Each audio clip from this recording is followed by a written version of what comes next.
What's up guys, and welcome to this video.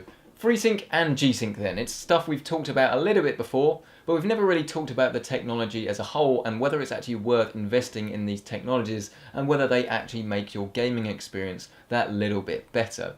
So, Freesync and G-sync. Freesync is AMD's technology and G-sync is Nvidia's technology. So yes, unfortunately, you do need the right card and you can't unfortunately cross-compatible with the technologies. If you have an Nvidia card, you can't use AMD's Freesync and vice versa.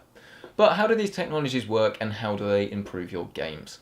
Well, essentially what they do is they lock your monitor's refresh rate to what your game is outputting. So if you're outputting 38 frames a second, then your monitor will refresh at 38 frames a second. This means that you don't have to worry about getting stutter or tearing in your games because these problems just shouldn't exist. The reason tearing happens is because if you're outputting at 60 Hz, say, to a 60 Hz monitor, but your game is being output at 42 frames a second, because the numbers don't quite match up. The way this screen works is it pans across, gets to about here, your GPU then is ready for the next frame, sends the next frame, and then you continue panning across, and this means that the top half is one image and the bottom half is another. So if this is a tree trunk, you'll get this weird effect where it's sort of moved across the screen and it's pretty ugly. Now you can get past this problem by using V-Sync, and so if you have a 60 Hz monitor you can lock your game's refresh rate to 60, but the problem is if you drop below 60 frames a second, if your GPU can't keep up, then essentially you drop down to 30 because that's the next multiple that goes into 60, so you get this weird stutter where the game sort of freezes a little bit and then continues. So both of these things are a problem. Both stutter and tearing have been plaguing games for a very, very long time. Consoles traditionally haven't had this problem because the developers obviously have only one thing to develop for, so they just aim for 30 frames a second and they cap it at 30 frames a second, and because they've designed the game from start to finish, in theory, they shouldn't drop below 30. But with PCs there's this good news, and the good news is Freesync and G-sync, as essentially you don't have to worry about what frame rate you're getting because it should always be super smooth. But what are the differences between the technology? Well, let's start with Freesync. Freesync uses the VESA adaptive sync standard that's baked into DisplayPort cables, and is even coming over HDMI in the coming months. And essentially there's no third-party solutions required. Unlike G-sync that requires a chip, everything is free to use, hence why it's called Freesync, so you'll notice that the monitors are that little bit cheaper.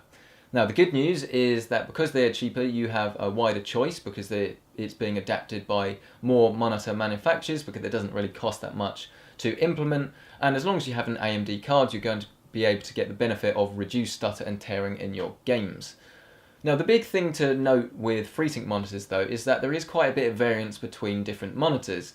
Especially the early ones, they had this thing known as a FreeSync operational range, and all FreeSync monitors have this, but the early models had quite a slim one, so they might only work between 48 frames a second and 75 frames a second. This means that as long as you keep within that range, then you're going to have a nice time because FreeSync is going to work, but as soon as you drop below that, you're essentially back to square one and you basically don't have a FreeSync monitor anymore.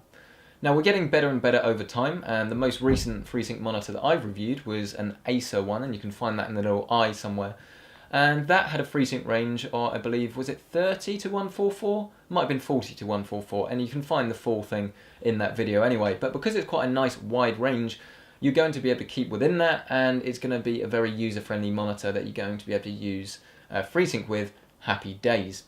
G-sync, on the other hand, in theory it should be a little bit better because it's got this special chip in the monitors, and this chip is basically like a brain that controls the refresh rate of the monitor and caps it to your game, and it's meant to do this in a way that is superior to FreeSync, and at least in my experience I would say that it does work slightly better, emphasis on slightly, but in all honesty, especially on the more recent FreeSync monitors, the competition is very close and it's quite hard to differentiate between the two. But because all these monitors have G-sync stamped on and they're approved by Nvidia, you're basically more likely to get a better experience, and every single monitor I've used that's had G-sync has always been a stellar experience, whereas some FreeSync monitors I've used aren't necessarily up to scratch when it comes to the adaptive sync technology. But the bad news with G-sync monitors though is because they use this third-party chip, it can get very expensive. And the prime example is this one behind me, which is a Acer Z35, and having a chip inside the monitor that basically they have to pay Nvidia, and then that cost gets passed on to you, unfortunately the consumer, means that this thing basically costs an extra £120 compared to its FreeSync variant.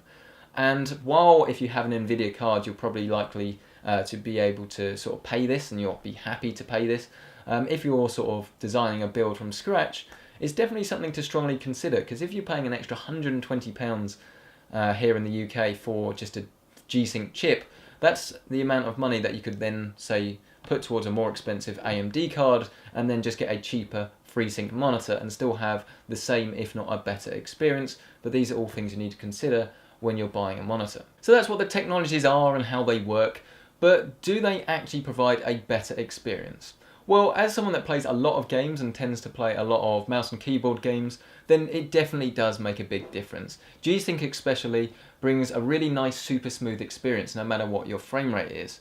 If you're always playing a game that's really easy to drive and you've always got V-sync enabled and you never get any stutter or dips, then you're probably not really going to notice that much of a difference, because once you get to your maximum refresh rate of your monitor, you're basically just using V-sync anyway. But if you're in a G-sync range of say 40 to 60 frames a second, that's the optimum range, and it means that your games feel a lot more fluid than if you didn't have G-sync enabled. And one of the best ways you can sort of describe this technology is that there's nothing wrong with it. Now, the way to sort of describe this is, because you get stutter and tearing when you don't have FreeSync or G-sync, there's something wrong with your image. These things that are just a bit nasty and they don't really relate well to your eyes. Your eyes see that there's something wrong with the image, but as soon as you use FreeSync or G-sync, both technologies seamlessly work and you essentially see less issues with the image, and it just makes your gameplay that little bit more immersive. Whether it's worth the extra money though, that's a whole different question. In terms of FreeSync, to be perfectly honest with you, it makes sense for everyone because it doesn't really add any extra cost to the monitor, because it's pretty cheap to implement and your monitors are basically the same price. But in terms of G-sync, that is a different story. So that's how they work, but are they actually worth buying? Well, I've got a special guest today. We've got Tom from the Tech Chap on the line. Hello, Tom. Hi Marcus, how are you? I'm very well, how are you? I'm very well, thanks for having me on PC Centric. Well, it's a pleasure to have you here. We're talking about monitors, FreeSync versus G-sync. I believe you've been testing some monitors recently. What have you actually been testing? I've had a few recently. Asus have very kindly provided me with a few review samples of the Asus PG279Q, I think it is, and also the PG27AQ, which is a 4K monitor.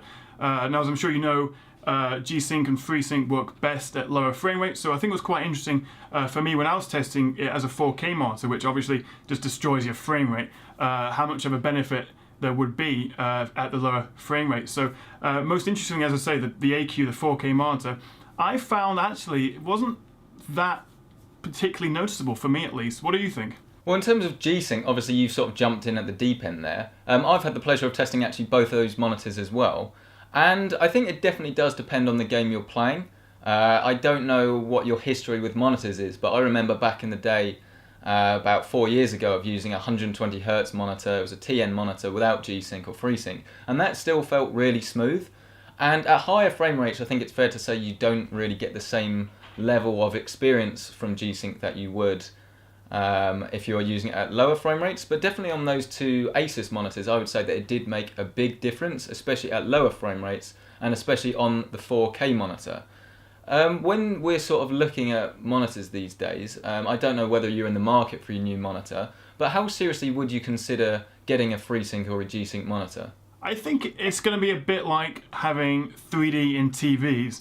Although I think G-sync and FreeSync, adaptive sync generally, is obviously a lot more useful than 3D in TVs. I think it's just going to become a feature of high-end monitors. So you'll go out, you'll buy a 27-inch 1440p or 4K monitor, which will come with a high refresh rate, 120, 144 Hz, for example, and will come with G-sync. I know at the moment we're paying a premium for it, usually around 100 quid, 150 quid, which I think is too much to pay for it. As you said just a second ago, I think the jump to a high refresh rate monitor is much more noticeable, a much bigger difference going from say 60 to 120 Hz than going from non-G-sync to G-sync or non-FreeSync to FreeSync. So I think, personally, I wouldn't pay the extra that you currently need to pay in order to get a G-sync monitor. But I think within a year or so, because FreeSync doesn't really add any cost to the monitors, but G-sync does, I think NVIDIA is going to have to, well, at least as more monitors come out, the prices are going to come down. Well, to be honest with you, I agree with you. And so I guess my last question for you really is, if you're going to be buying a monitor tomorrow, what monitor would you be looking at? And would it have FreeSync or G-sync? That's the ultimate question, isn't it? That's the big question. Well, it depends what my budget is, I suppose. If I'm willing to go and, if I've got £1,000 to spend, then I'll probably be looking at maybe an ultra-wide, actually, over a 4K or a G-sync. But as I said earlier, I'm not going to go out and find a G-sync monitor. If the monitor I want, the correct size, the correct resolution, the right refresh rate, happens to have G-sync or FreeSync, that's a bonus for me. But I wouldn't go out and think, okay, I need a G-sync monitor, let's find one that matches the spec I want. So if I was going to go out and buy one tomorrow, I would probably buy the Acer X34 or Z34 ultra-wide.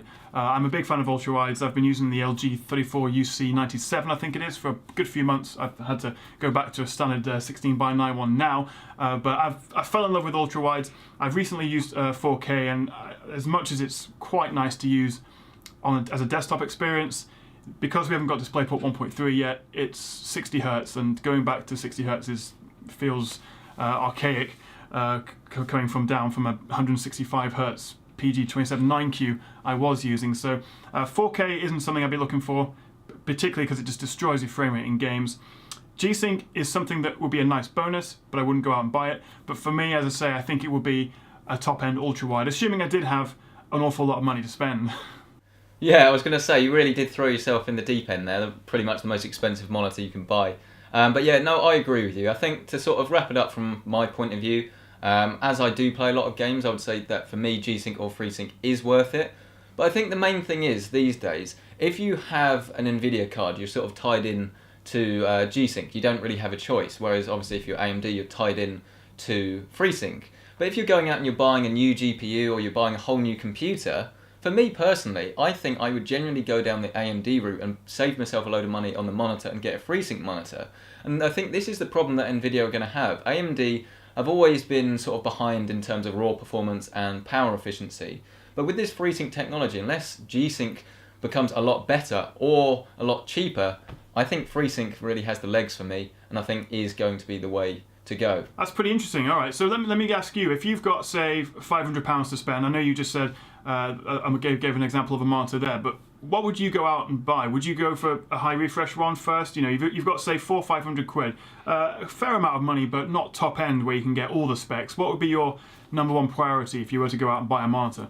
Well, if it was £500, then even if, to be honest, G-sync, FreeSync aside, it would be that Acer 144Hz one, because it pretty much handles everything. But I'm very much actually on your side here in terms of ultra-wides. I've got the Acer Z35 in at the moment, and I'm pretty much sold on ultra-wides. They do make such a big difference. The only flaw really with them is that if the game doesn't support ultra-wides, or if you're trying to stream, then having multi-monitors still is a little bit easier. But it's just quite a difficult one, really. I probably would look for an ultra-wide with a higher refresh rate with FreeSync or G-sync. But yeah, I mean, for the sake of £500, it probably would be that Acer. Well, thank you so much, Tom, for joining me on the line. It's been an absolute pleasure to have you here. I believe I'm coming on your show to talk about phones, is that right? That's right, yeah, I'm looking forward to having you. We'll discuss when you should upgrade your smartphone, how often, what sort of features we should look for. So yeah, I'm looking forward to having you on the Tech Chat. Well, I'm very much looking forward to getting on your show. I believe that video, we're going to try and organise it so that they go live at the same time, I believe. So if you're watching this video, go over to the Tech Chat, and regardless of whether you like Tom or not, I'm on there, so it's worth going over there. But genuinely, I wouldn't want to work with him unless he was a great guy and produces great content. So seriously, go check out his channel. He's got some fantastic stuff. I believe you've got a video about the Samsung Galaxy VR, don't you? And it's got 100,000 views in a couple of weeks. Absolutely crazy. I do. That's you've done your research. Yeah, I'm pretty pleased with that. In a few weeks, it's got just, as you say, about 100k. So I'm still a pretty small channel. PC Centric's bigger than I am. And Marcus is a great guy. So if you're watching this as a Tech Chap subscriber, do go check out Centric and subscribe and show Marcus your love. But yeah, he's obviously done his research, and he's a clever guy when it comes to PCs. Well, thank you so much for that. You know what they say, Tom, keep your friends close, but your enemies even closer. Been an absolute pleasure to have you on. I will see you hopefully in the not too distant future. Fantastic. Cheers, Marcus. So that was Tom from the Tech Chap. Like I say, do go check out his channel. Honestly, produces some great content, and I'm a little bit scared, to be honest, that he's going to overtake me. That's why we want to get him on board. But yeah, if you have liked this video, then please give it a like and let other people know that it's a video worth watching. Likewise, if you didn't like it, hit that dislike button, and don't forget to subscribe to both me and the Tech Chap for more cool videos like this. If you want to check out some reviews of monitors with FreeSync or G-sync, you can find them in the little eye up there. I've tried to make them as comprehensive as possible, and it should give you some insider knowledge on whether they are worth buying. And for other tech videos, like I say, do check out both mine and the Tech Chap. So, thank you so much for checking out this video. As always, thanks to Corsair as well for sponsoring the channel, and I'll see you in the next one.